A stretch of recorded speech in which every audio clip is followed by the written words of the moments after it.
गरिबाला संधी आली, गरिबाची लाट आली, ते गोरगरिबाचे लीडर आहेत, त्यांनी समजून घ्यावं एवढंच मी त्यांना सांगतो. कारण आम्ही त्यांना विरोध केलेला नाही, कधी करणार नाहीत. मराठा समाजात त्यांचा मानणारा वर्ग आहे, त्यांनी हे लक्षात ठेवावं की गोरगरीब त्यांना मानतात.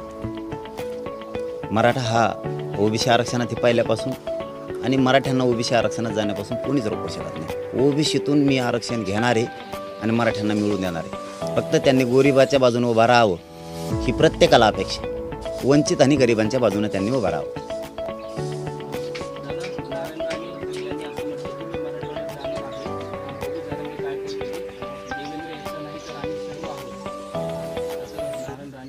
देवेंद्रचा त्यांचा काय संबंध? आणि आम्ही त्यांना आदरानं दादा म्हणतो. आम्ही त्यांना आणखीन तोंड टाकून बोललेलं नाही. आणि मी निलेश साहेबाला विशेष करून सांगतो, समजून सांगा सगळ्या. मी त्यांना बोललेलो नाही आहे. मी बोलायला लागलो तर मी मागं सरकणार नाही मग. हो, कारण मी म्हणलो का त्यांना मराठवाड्यात येऊ नका? मी म्हणलो का कोणत्या नेत्याला? माझा मराठा समाज म्हणला का येऊ नका?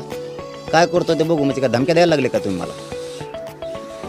मला? उगाच काय माया नादाला लागू नका. मी सरळ सांगतो, माया नादाला लागू नका.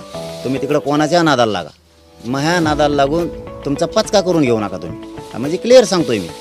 निलेश साहेबाला विशेष करून पुन्हा सांगतो की तुम्ही त्यांना समजून सांगा की मी त्यांना बोललेलो नाही, बोलत नाही.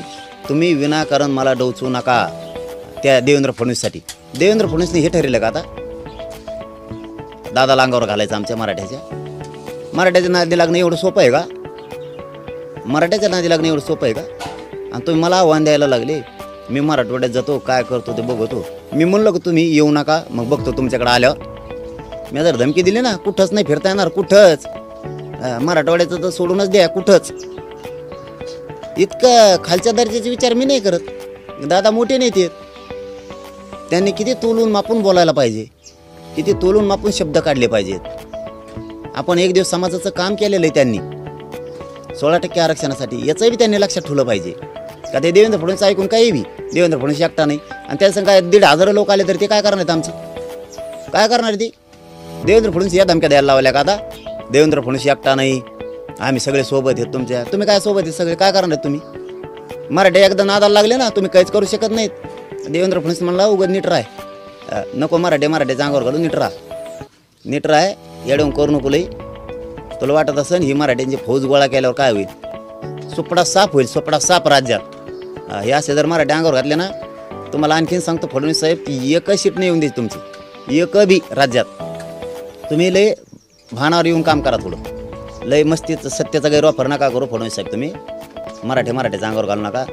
त्यांना म्हणलोच नाही तर मी महाराष्ट्रीयन. बळच कशामुळं मला धमक्या देता तुम्ही? बळच मराठ्याच्या नादी लागू नका.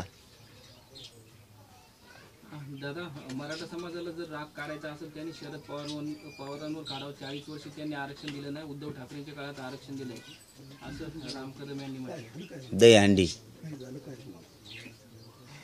डांगच्याक देऊ इतके झोपलं होतं का आता बोलायला? हे देवेंद्र फडणवीसला काय करावं काही कळणार. देवेंद्र फडणवीस संपितो महाराष्ट्राला सगळा पक्षी. हे नवीन 2 चेहरे तयार केले वाटतं. त्या 2 मावश्या मागं सरकारल्यात वाटतं पाहिले. आता हे नवीन आणलेत वाटतं पिल्ले. आता बघू देवेंद्र फडणवीसला जितकं करायचं तितकं करू द्या. पण मला एक लक्षात आलं, हे पुरे संपले आता. यांच्या लक्षात आलं म्हणून हे काय कुंकडं बरळायला लागले ते आता. यांना 100% लक्षात आलं ह्या पोरांनी गेमच केला आपला, सत्ताधाऱ्याचा बी विरोधकाचा बी. यांच्या लक्षात आलं, त्यामुळे ते बाव चोळून गेलेत. त्यांना काहीच सुचत नाही काय करावं ते. त्यामुळे मी ठरवलं आता यांना किंमतच नाही. चिल्लर चाळीस करायला ते लोक एवढे मोठाले असून चिल्लर भाषा. यांना उद्यापासून उत्तरच नाही द्यायचं. आता त्यांनी तिकडून किती मीडियात बोलले तरी इकडून उत्तरच नाही द्यायचं. त्यांना कवरं भोकून द्यायचं त्यांना. आता ते काय बधीर झाले, ते सून पडले तसे नसतं का. ताक प्याल्यावर कसं होतं माणूस दुपारा, नांगर आणल्यावर ताकं पितात बघा, तसेच झोपत येत. मग त्यांना ऊन उतरलेलं माहीत होत नाही, लिंबाखाली झोपून जात तसं झालं. त्यांना मिळत लागा. त्यांना 100% वाटायला आता आपण सत्तेच्या बाहेर गेलो. मराठी कार्यक्रमच केला आपला. आणि तुम्ही असं वागलात ना फडणवीस साहेब, या खांदा अर्ध यायचं ते बी येणार नाहीत मग. हां, नवीन घडामोडी पाहण्यासाठी आजच आम्ही मुंबईकर 24 तासला लाईक करा, सबस्क्राईब करा आणि अपडेट राहा.